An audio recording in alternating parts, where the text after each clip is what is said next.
konti ang pambayad. Yan. Ano pa? Ano pa problema mo? Sige. Sige pa, maghimuto ka pa. Sakit na ng ulo ko. Aling ulong masakit? Sa baba, Parang sa inuulo. Hi guys. Yeah, ganito po yung life ng mga OFW. Ayan, bagong gising kami. Hindi pa rin kami tapos mag-impake. At lilipat kami ng bahay. Ayan, ganito ang life ng mga OFW sa UAE.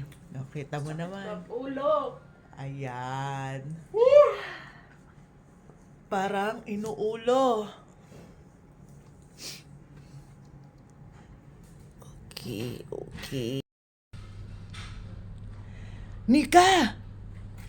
Nika! Hoy. Iwala ka ate. Ano problema mo? Ha? Oras na. Gabi na, Nika. Tingnan mo. Bumangon ka na. Ano? Bangon. Bangon, girl. Sino yan? Nakalive ako, guys. Bago Eto. pa. Ayan. Ganito po pag may problema. Dapat tutulog ka lang. Oh, no, walk up like that. Bumangon ka na. Ayan. Ayan. Ayan. O, kita nyo naman. Kami yung mga punong-puno ng linisin, ng kalat. Pero dapat fresh pa rin. Wala pa yung tulog. Dapat fresh ka pa rin. Okay? Muntik na ata akong hindi tabla na naman ng filter na yan.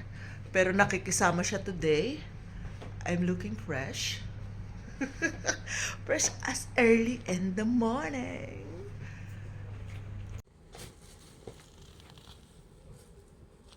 Tia!